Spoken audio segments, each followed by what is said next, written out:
Hi, this is Laura Higgins. I'm with JMP's Global Technical Enablement Team, and today we're going to talk about unlocking the power of Graph Builder. Graph Builder is drag and drop graphing. You can see all the different places where we're going to be able to take a column of data and drop it into these different zones as we use Graph Builder. Different zones have different effects, and that's part of what we'll talk about today. At the top, this is where we have our different graph elements. This is how we're going to make different kinds of graphs and be able to change the type of graph we're making or add multiple graphs into the graph that we're trying to make. Once we've picked the type of graph we want for the graph element, there's the property panel that you also see outlined in orange. And this is where we will adjust the details once we've picked the graph we want to make. I'm going to just show you a few pages of examples just so you can get an idea of how many different types of graphs we can make and the range of possibilities. This is not exhaustive by any means. It's just a way to try to get you to start thinking about all the different kinds of graphs you can make. We can make lots of graphs and use columns to label and color by. There's a lot of built-in geographic functions inside of Graph Builder. We can add different kinds of ranges or lines from axes. We can order and label things. We can use data to label our dots or our data points. We can make different kinds of graphs and overlay them. We can make Sankey diagrams. We can make different kinds of heat maps. We can put intervals onto things, custom intervals, and we can nest different kinds of bar graphs. So let's get started.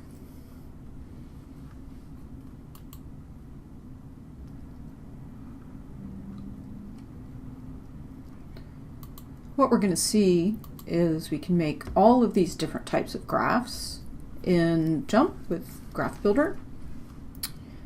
Where we're going to find Graph Builder is in the top row of menus under Graph, and we go to Graph Builder. Now, it does want you to already have a data table open, and the data table that I'm going to start with today has to do with home price indexes. I'll just show you the data table real quick, and we have the price of homes and some calculated lag values, and we have this for different regions, states. We have categories of houses and things broken down into different decades and years. You can see we have all of these columns available to use in our different drop zones. And then again, here are our different graph elements. And with our graph elements, we're going to have the ability to adjust those with our elements properties. So I'm just going to give a little bit of a general overview to start out with. So I'm going to just take my home price index and drag it into some different places so you can see what happens. So we can drag it to the y-axis, we can drag it down to the x-axis, and you can see JMP is making some assumptions about what we want to see. And it's summarizing the data when we have a lot of data points. We do have a lot of data points in this data, so it's not showing us every single data point by default. We have different grouping on the different axes over here. And we'll get into this. So let's put our home price index here on our Y to start with. And then let's just put year down here on the X, right? And again, JMP is trying to make an assumption for what we might want to see. And it's actually drawn us box plots rather than data points, right? And we can always go back and choose data points and then add different things on here that we might want to see. So there's data points. We could put a smoother on. And notice I have data points and a smoother. If I can click these on and off as a toggle, I can also click, drag, and hold to get multiple elements on there. We'll review that again in a bit. So again, you can click and toggle things on and off. So with smoother, we can take the data points off. Instead of smoother, we might want to actually fit a line. I'm not sure that makes a lot of sense here across years. Not everything is going to make the most sense. If we look at contours, we're going to get violin plots. We can just connect the data. And now when we do this, it's helpful to look and see what JMP is doing. So we can see here, it's actually connecting the mean of the different years. We can make bar graphs. Once we do this, we can change the kind of summary statistic that we're using, as well as what the bars actually look like. And again, not everything is going to be in the best graph for the data that we have. Let's just go back to some data points for different years. And let's look at some of the other areas on here. So we have areas to group by. So we have a group X and a group Y. And let's use category. These are categories of housing to see what this does. So if we group it, it's going to create 4 separate graphs, one for each of our categories. And it will divide it up in this direction if we put it on the group X. And if we put it on group Y, it's going to divide it into the other dimension. If we wrap, it's going to create a matrix of small graphs. If we can color by our different items, right? By our different categories. And then we can also do overlay as like a bivariable, and we'll get into that also, right? So let's go ahead and put a smoother on here, and let's take our data points off. So now let's look at category, and if we color, we only see one line. But if we use overlay, it's like a bivariable, and we see separate lines for each one of our categories. We can put multiple pieces of information on here. We might want to, so state, we could make a graph for each state, and this is a good example for wrap. So right here, wrap, and create one graph for each state. And so this is each year, and it's showing the trend for each of our categories.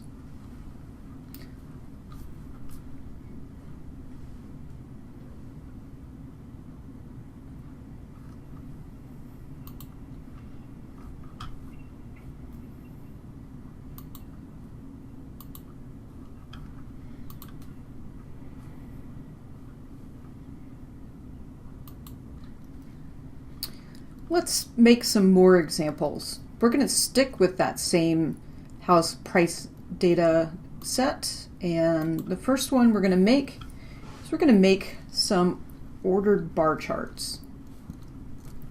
So let's go to Graph Builder. And for this one, we're going to put each state onto the x-axis and our home price index onto the y. So you can see, again, JMP is trying to make a guess on what we might want. So it said it's a bar if I only have one item, and it doesn't make that much sense here, but we'll go ahead and put our home price index on. And the other thing we can see in this graph is we have the different regions here. So we're going to take region and we're going to color by region.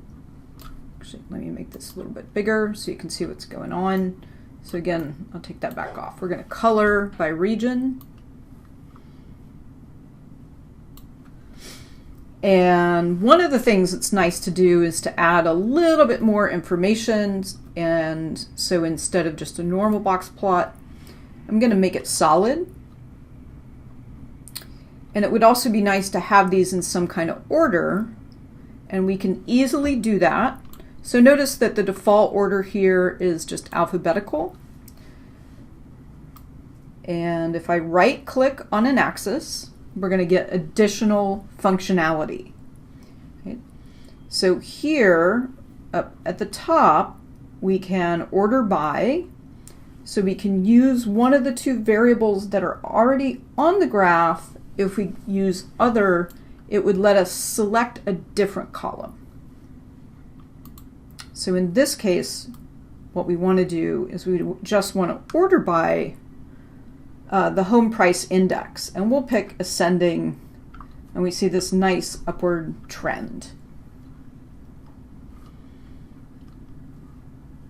And when we're done, we want to say that we're done. One of the big hints using JMP and when you're graphing is that there's a lot of functionality in double clicking on the axis or right clicking. So likewise, I could right click on the home price index, and you can actually go to axis settings, and it's going to reveal a dialog. And this is going to let you set up things like your maximum, your minimum, your how many ticks you might want to see, offsets if you want to put grids. Maybe we want to put some grid lines in, just some major grid lines. You get a preview over here. And we could also add a custom label, and let's just pick 300, and we'll say it's maybe what there's some kind of change in rates associated with this, and we'll make this a purple dotted line. We add it, and again you see it's over here. We say OK. And you can see we've made those changes here. Well, once we have a graph we like, we should use the JMP scripting language to save it. JMP always has a scripting language that runs behind it. Down in the tool section of the topmost red triangle, there's lots of red triangle use in JMP. Save script. We're going to save script. I like to save it to the data table. So I'm going to save this to the data table, and I don't know, I may already have this on there. I'm going to say, okay, I'm going to close that so I can show you that there's nothing up my sleeve and this really works. So this is the script that we just made. We can look at that script. This is a good way to learn how to script, but you don't have to look at the script to use it. Green means play, and if you play it, it will just simply recreate that graph for you.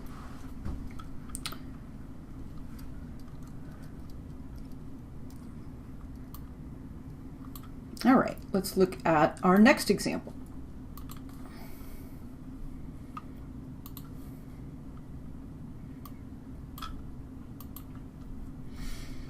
Let's make a Sankey diagram, because this one's a little bit different. These go by some different kinds of names. They're good to show the flow of material through processes. This one's set up to look at different types of items as they go through different stages and how much of them are passing and failing. Right. So the data just simply looks like this. We have our 3 types, and then it's either, for each row, it's either a pass or fail at our different stages. And so they're also falling out of the pipeline. And we're going to go to Graph Builder.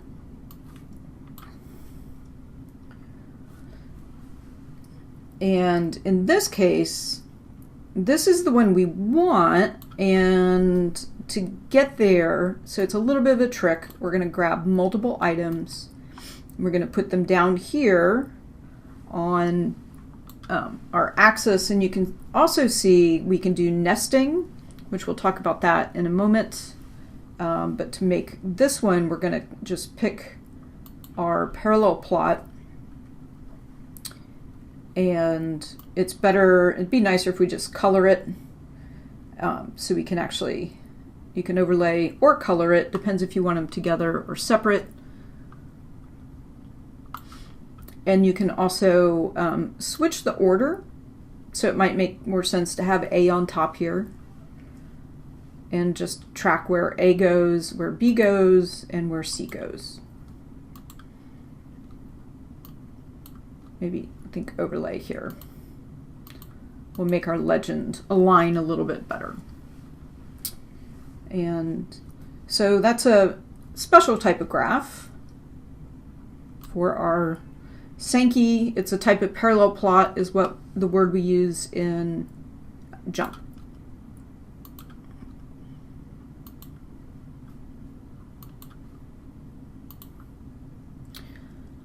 All right, let's look at some distributions. We're going to go back to our home price index and go to Graph Builder. Go ahead and actually I'm going to make this small so we can see what we're doing here. So in this one, we have home price index on our X, and if we would just pick, this is distribution. This is just a single one, and one of the things that we can see here is that we have decade on, and in 2 dimensions. So we could just take decade, and if we overlay, we're going to get overlapping histograms. Okay. One hint here is we can use the hand tool if we have bins and change the bin size. You just use the hand tool. It's also under the tool menu, the grabber. The default is the arrow. The grabber also comes up when we go over to the axis. So we can, there's 3 hand positions on the axis. You can drag each to top or bottom, up or down, or you can just slide the whole graph. And one hint here is you can always right click and just revert the axis to go back the way it was. So one of the things that I've done in this graph that I made is I took decade and I also made it a category, just so we could break these apart a little bit better, because I just want you to be able to see part of what we're looking at. And instead of a bar, this is actually a kernel density. And we can decide how much overlap we want, so we can kind of get this front to back look. We can decide how tight we want our kernel density. We can also put the means and the standard deviation on, and it will show us for each of our groups. Now in this one, since we have 4, we may not know which one is which. So there's another way we can add information, and that's this box. So this is a caption box. And this lets us choose our summary statistic, right? So here it's mean, right? And maybe for our second one, I want the standard deviation. The nice thing about the caption box is we can put it somewhere else. So maybe I want it down under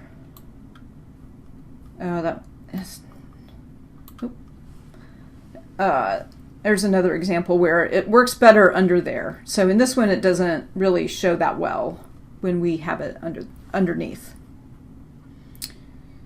All right, so that looks pretty good. So that is how we do some histograms and overlaid histograms in Graph Builder.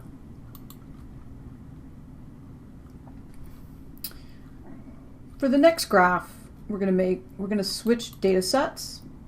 This data set is some manufacturing data, and I have some things like yield, pass, fail, some different output variables and manufacturing variables. So this is what we're going to use for our next set of examples. And the first graph we're going to make is box plots, and we're going to do a couple of things. One of the things I want to show is how to create this table underneath when you have box plots for your 5-number summary. And then you can also see I put the 5-number summary on the sides of the graph. Let's make this. So we're going to put yield on here. Now I have spec limits in this data set, and I've already selected to keep those on as graph reference lines. I'm going to use this shortcut to go back to my data table to show you this. And for yield here in the column panel, you can see it's spec limit, and you can see I've shown graph as reference lines. You can type your spec limits in. You can also manage your spec limits and other kinds of limits under the quality and process manage limits. And there's other videos that go into some of the quality tools and discuss this in more detail.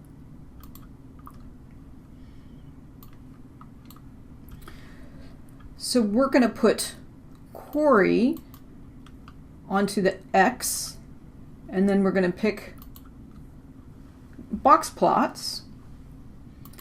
The other thing you can see from the graph I've already made is I took temperature and I colored my box plots by it so I could get an idea of the temperature difference between locations.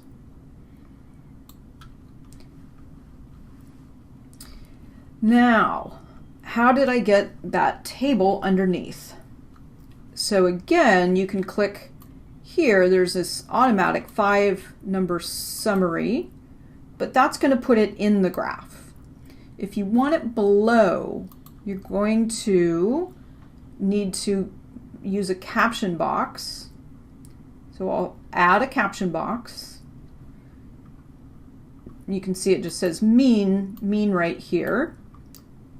And let me go ahead and make this larger so you can see what a little better. So in the caption box, I want the location not to be in the graph, but I want it to be in the axis table, right? And so now it says mean under each one of my queries. Now, you may have also noticed you can actually use it as an axis reference line, so it will automatically draw the mean in, and so this is going to be the mean for the entire data set. Instead of just the mean for either the table or our reference over here, there is an item. It's the 5-pack, and it's the bottommost item, and it's the 5-number summary. And again, this is for the whole data set. Our min first, third quartiles, max, and median. If I also want the table data down here, I'm going to add an other caption. Again, to add multiple items, the easiest way is just to click, hold, and drag. So I can add that additional caption box by just holding and dragging, and then we see it over here. And instead of an axis reference line, we want it as our table, and that looks pretty good. One other thing that I did is I altered my legend. The easiest place to get to the legend is under the red triangle, and I put it inside at the bottom left. I don't really need that other item yield, so you can also get into the legend. You can turn different elements on and off, so I'm going to unclick yield. If I wanted to change the gradient, I could. You can change the legend there. If you right click, you can also get in here and make some different kinds of changes and customizations. Right? And when we say done, it all looks nice and neat, and that's more or less what we made. All right, our next example, we're going to make contour plots and fit a line. And that line is a polynomial. So we're going to look at yield, and now we're going to look at SA for our X. And it's a little hard to see. There's a smoother on by default. Take the points off so you can see that. And instead of the smoother, we actually want to put a line of fit. And the default here, I'll put the points back on. You can see it's up here for my line of fit. Take the points back off. And again, I'm going to use my panel, and I really want, do I want a quadratic or do I want a cubic? So I'll put my points back on and just kind of check it. This is a really good example of where the data points are obscuring the relationship. And I like to use this element, the contour, when I have too much data and it just all gets very blocky, because this is going to show me where the bulk of my data is. And so now I'm going to unselect my points, and there I have my density for my contour. Maybe I want to have a few extra levels to get some more data in there, and that looks pretty good. So that's a nice way to represent a relationship, as well as taking the points off to look at the relationship and not every data point. Our next example is a heat map. Oh, here we're going to use my MFI and my CI, so two of my output variables that I'm interested in. And then we're going to use yield as a way to color it in. So yield is going to be part of my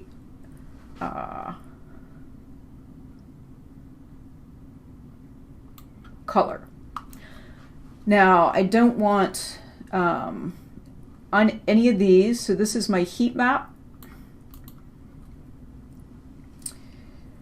But I do think I can get a better information if I change how this looks. So I can double click, I can right click. If I choose color theme, I could choose something that's a little more warm, cold, hot, warm, cold, something like that. It's not exactly what I chose in my example.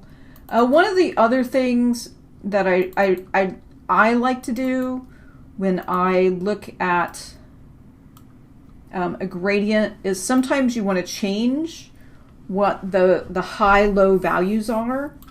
So here, I don't really want things to go too high to the yield, right? So what I'd like to do is maybe recenter at, if I recentered at 77, oh, then it doesn't look good at all. I'm going to undo and take it back to the way it was. So that's making a heat map. Now, when you first turn Graph Builder on, there is something that most people overlook. And what we're going to do is make a whole matrix of graphs. So one of the things that we haven't really talked about is putting multiple graphs onto the same graph.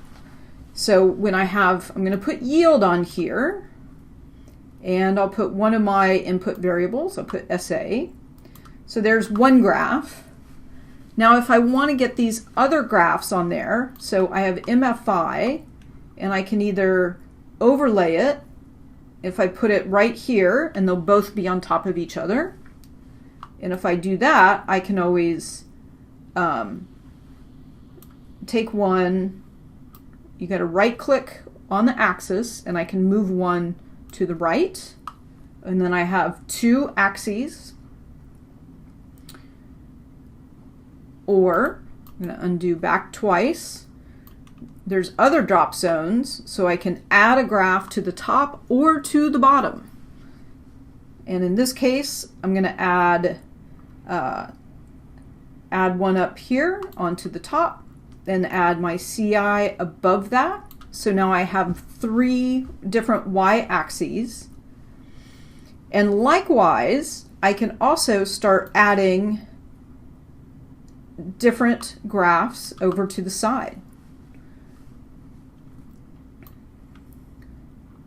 Now I made several graphs here, and I can show you quickly a shortcut for how I did that. But you can make them all manually, and then when you get in here, you can always right click, and here I can change my points to contour, and that'll make a violin plot. And I could do it for each one, or I could select all of them, right, and put the contours on and add my smoothers back in where it makes sense. But if I just go to Graph Builder, initially there's this item called Dialog when I first turn Graph Builder on. And what we're going to use is this option down here that says Graph Matrix. So I'm going to just put my Y's and my X's in. Again, instead of points, I'm going to want my contour so we can see the general shape of the data, not every data point.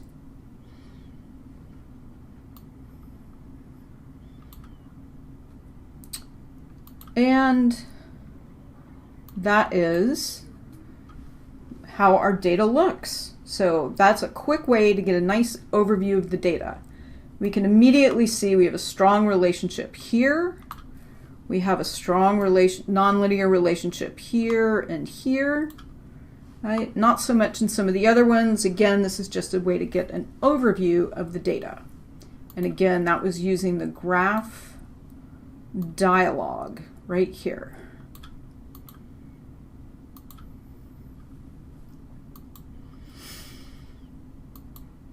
All right, one of the fun things is we can make dynamic nesting. So for this one, we're going to go back to our home price index. And what I have when I hover over the bar is I have additional information pop up. And I can go out and click on that. And then this is its own graph. And then I have yet another layer of graph in here. and I can click on that. Right? So we have all these nested graphs. This is called graphlets. There is some built-in functionality for adding a graphlet.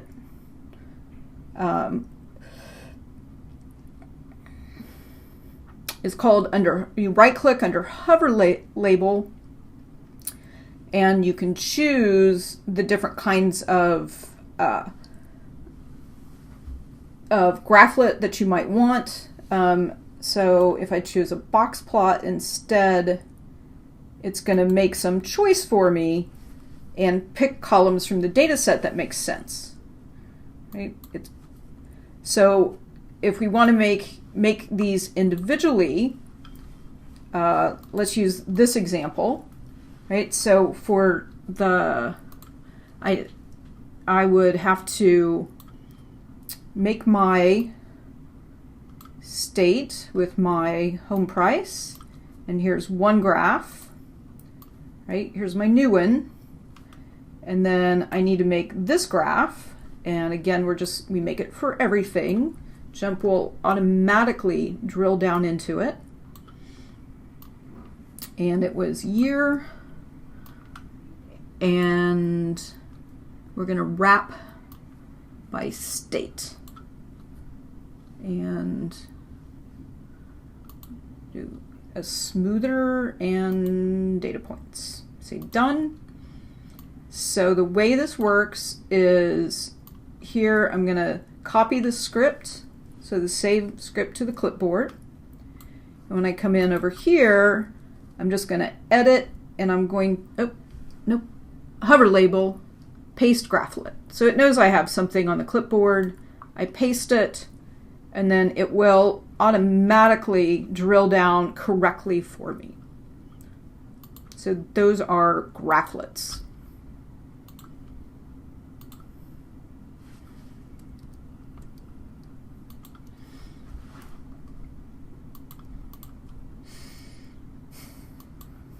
One more item is we have dynamic time axis. When we have time on the x-axis, we can drill down into it.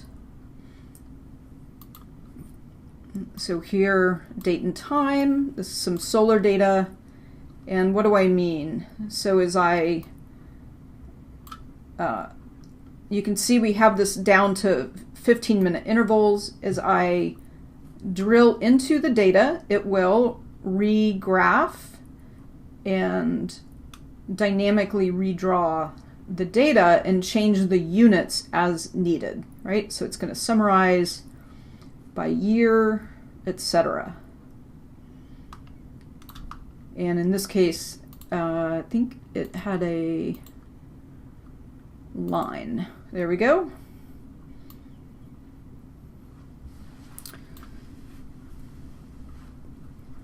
So the dynamic, you can also hold the command key, and as I pull up and down on the cursor, it will also dynamically go through the different levels. So again, I'm holding the command key down, and then I'm holding the shift, my mouse down, kind of right in the middle, right? And I'm going, you can see my cursor go up and down. So that's a little bit of dynamic time.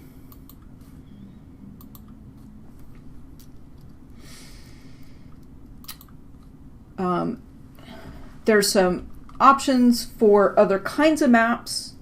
So in addition to geographic maps, like we see when we have something like state, country, counties, provinces, we can use this map shape, and JMP will go ahead and make this shape for us, and then we can drop on something like our price. We can also size it to give it some other kind of context, or use it. We could size it by population or something if we had that. There's other kinds of maps we can make, and one of those is a background map like Google Maps. And for this, we need our latitude and longitude. We don't need a smoother.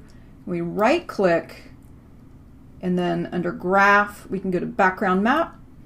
And you see there's a variety of background maps we can use. And I'm going to pick Street Map Service.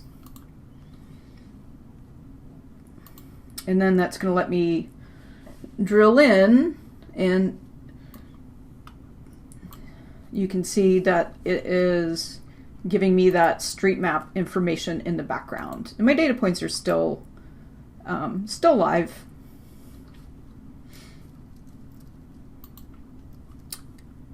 So it's a little bit of an advanced topic. We can also use that map shape role to make custom maps. You have to load those in, so it's a little out of scope for an intro talk. And there's some good examples in the documentation on exactly how to do that. But if you have a part or something like that, you can make a custom map.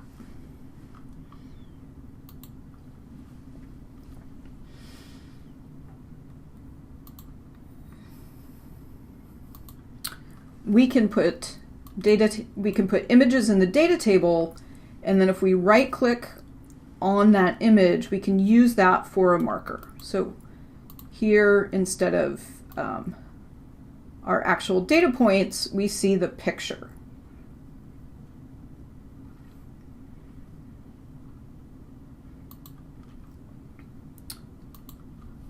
If I take that off, go back to Graph Builder, and now you can just see they're just data points.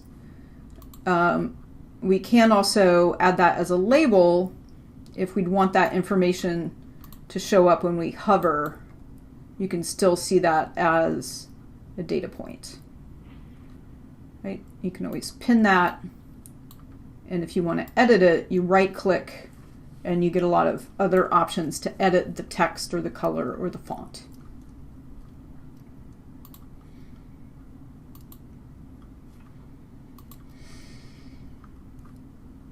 Okay, and finally what we're going to do is we're going to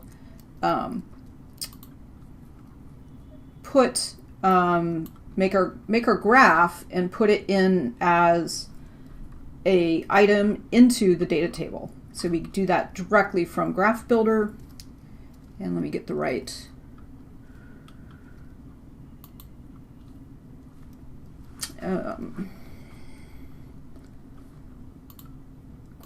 Graph Builder. And here we did each, we're going to wrap each state, and we can do year and home price index. And again, here I'm just going to do the smoother. And now if I come and use the red triangle, I can make it into the data table and it will make that graph for me. And this is something I could join back with the other data table, so I actually have this reference. So whatever kind of graph you want to make, again, that's just a red option triangle, make into data table. All right, I'm going to stop there. There's lots more to learn about Graph Builder. That's definitely well past our presentation time for today.